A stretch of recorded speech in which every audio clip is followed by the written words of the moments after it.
കഴിഞ്ഞ 8-ാം തീയതി നമ്മുടെ പ്രധാനമന്ത്രി 500-ന്റെയും 1000-ന്റെയും നോട്ട് അസാധുവാകുന്നു എന്ന് പ്രഖ്യാപിച്ച നിമിഷം മുതൽ നമ്മുടെ ഭാരതത്തിൽ ഒരുപാട് വാഗ്വാദങ്ങളും ചർച്ചകളും സമരങ്ങളും ഒക്കെ നടന്നുകൊണ്ടിരിക്കുകയാണ്. പാർലമെന്റ് സ്തംഭിക്കുന്നു, ഒരുപാട് പ്രശ്നങ്ങൾ നടന്നുകൊണ്ടിരിക്കുന്നു.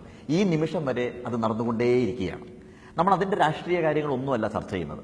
പക്ഷേ നിങ്ങൾ മനസ്സിലാക്കേണ്ട ചില കാര്യങ്ങൾ, ഈ ഘട്ടത്തിൽ നമ്മൾ മനസ്സിലാക്കേണ്ട ചില കാര്യങ്ങളോട് പറയാനാണ് ഞാൻ ആഗ്രഹിക്കുന്നത്. അതിനു മുമ്പ് ഞാൻ നിങ്ങളോട് ചോദിക്കുന്നു, you want this? You want this? Because this is 100 rupee note. Now, you want this? Yes.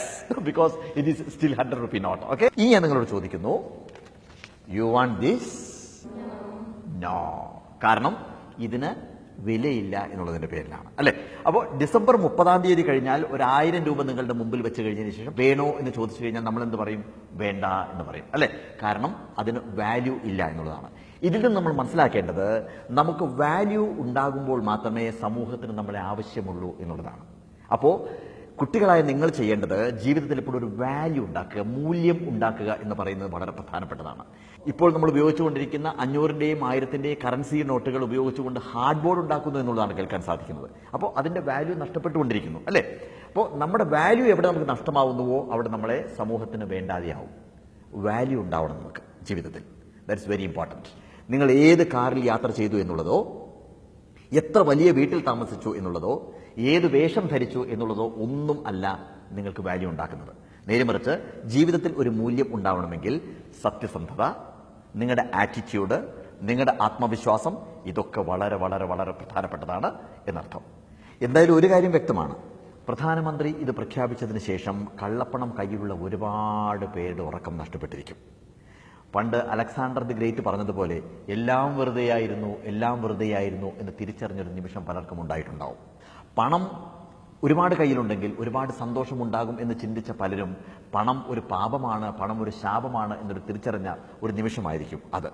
ഞാൻ നിങ്ങളോട് പറയുന്നത്, കുട്ടികളായ നിങ്ങളോട് പറയുന്നത്, നിങ്ങൾ വളർന്നു വലുതാവുന്ന സമയത്ത് ഒരു കാരണവശാലും 99-ന്റെ ദൂഷിത വലയത്തിൽ അകപ്പെടരുത്. കൺഫ്യൂഷനായി. എന്താണ് 99-ന്റെ ദൂഷിത വലയം എന്നുള്ളത്, അല്ലേ? ഞാൻ നിങ്ങളോട് ചെറിയൊരു കഥ പറഞ്ഞു തരാം. ഒരു ശുരകൻ എന്നും ഒരു കൊട്ടാരത്തിലേക്ക് വരുമായിരുന്നു. എന്തിനാണ്? രാജാവിന് ക്ഷൗരം ചെയ്യാനായിട്ട് എല്ലാ ദിവസവും വരും. ഈ ശുരകൻ വരുന്ന സമയത്ത് വളരെ ഹാപ്പിയാണ്. അദ്ദേഹം പാട്ട് പാടി നൃത്തം ചെയ്ത് മനോഹരമായിട്ടാണ് അദ്ദേഹം വരുന്നത്. അത് മാത്രമല്ല, അദ്ദേഹത്തിന്റെ മുഖത്ത് വല്ലാത്തൊരു തേജസ് ഉണ്ടായിരുന്നു. പക്ഷേ ഈ രാജാവിന് ധാരാളം ധനമുണ്ടായിരുന്നു. നിലവറയിൽ കെട്ടിവെച്ച കണ്ടമാനം നോട്ടുകൾ ഉണ്ടായിരുന്നു. നിലവറയിൽ അടുക്കി വെച്ച മുത്തും പവിഴവും മരതകവും മാണിക്യവും എല്ലാം ഉണ്ടായിരുന്നു. പിടിച്ചടക്കിയ രാജ്യങ്ങൾ ഒരുപാടുണ്ടായിരുന്നു. പക്ഷേ ഈ രാജാവ് അസ്വസ്ഥനായിരുന്നു. അദ്ദേഹത്തിന്റെ മുഖത്ത് മുഴുവൻ ചുളിവുകൾ വീണിരുന്നു. അദ്ദേഹം എപ്പോഴും അസ്വസ്ഥനായിരുന്നു. ഒരു ദിവസം ഈ രാജാവ് മന്ത്രിയെ വിളിച്ചു. അതിനുശേഷം മന്ത്രിയോട് ചോദിച്ചു, എനിക്കൊന്നും മനസ്സിലാവുന്നില്ല. എൻ്റെ കയ്യിൽ ധാരാളം പണമുണ്ട്, ധാരാളം മുത്തും പവിഴവുമുണ്ട്, പക്ഷേ ഞാൻ അസ്വസ്ഥനാണ്. ഒന്നുമില്ലാത്ത, ഓരോ ദിവസവും കിട്ടുന്ന പണം കൊണ്ട് മാത്രം ജീവിച്ചു പോകുന്ന ഈ ക്ഷുരകനാകട്ടെ വളരെ സന്തോഷവാനാണ്. എന്താണ് വ്യത്യാസമെന്ന് മനസ്സിലാവുന്നില്ലെന്ന് പറഞ്ഞു. അപ്പം മന്ത്രി പറഞ്ഞു, ഈ ക്ഷുരകൻ 99-ന്റെ ദൂഷിത വലയത്തിൽ അകപ്പെട്ടിട്ടില്ല എന്നുള്ളത് പറഞ്ഞു. രാജാവ് പറഞ്ഞു, എനിക്ക് മനസ്സിലായില്ല എന്ന് പറഞ്ഞു.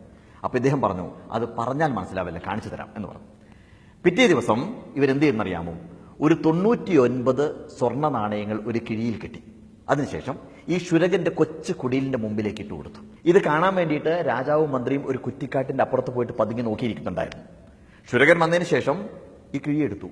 അപ്രതീക്ഷിതമായിട്ട് ഇങ്ങനെ നോക്കി, തുറന്നു നോക്കി, എണ്ണി നോക്കി, 99 സ്വർണ്ണ നാണയങ്ങൾ. അദ്ദേഹം വീണ്ടും എണ്ണി.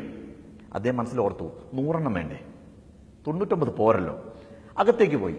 ഈ രാജാവും മന്ത്രിയും കാണുന്നത് നേരം വെളുക്കുന്നത് വരെ വിളക്ക് കത്തുന്നു, ഇദ്ദേഹം എണ്ണി നോക്കുന്നു, വീണ്ടും വിളക്കണയുന്നു, എണ്ണി നോക്കുന്നു, ഇത് തന്നെ കണ്ടുകൊണ്ടിരിക്കുക. രാവിലെ വരെ അത് തുടർന്നു.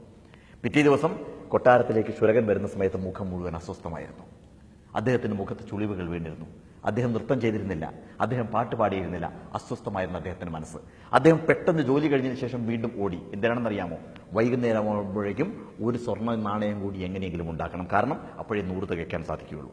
അതുകൊണ്ടാണ് പൂന്താനം ജ്ഞാനപ്പാനയിലൂടെ പണ്ട് തന്നെ പറഞ്ഞു വെച്ചത്, 10 കിട്ടുകിൽ 100 മതിയെന്നും, ശതമാകിൽ സഹസ്രം മതിയെന്നും, 1000 പണം കയ്യിലുണ്ടാകുമ്പോൾ ആയുധമാകിൽ ആശ്ചര്യം എന്നതും എന്ന് പറഞ്ഞു വെച്ചത് അതുകൊണ്ട് തന്നെയാണ്. അതുകൊണ്ട് കുട്ടികളോട് എനിക്ക് പറയാനുള്ളത്, never follow money. If you are good, money will follow you. Okay, നമുക്ക് എല്ലാവർക്കും ചേർത്ത് പറയാം. യെസ്, അതാണ് പാഠം. Never follow money. If you are good, money will follow you. Okay, thank you so much.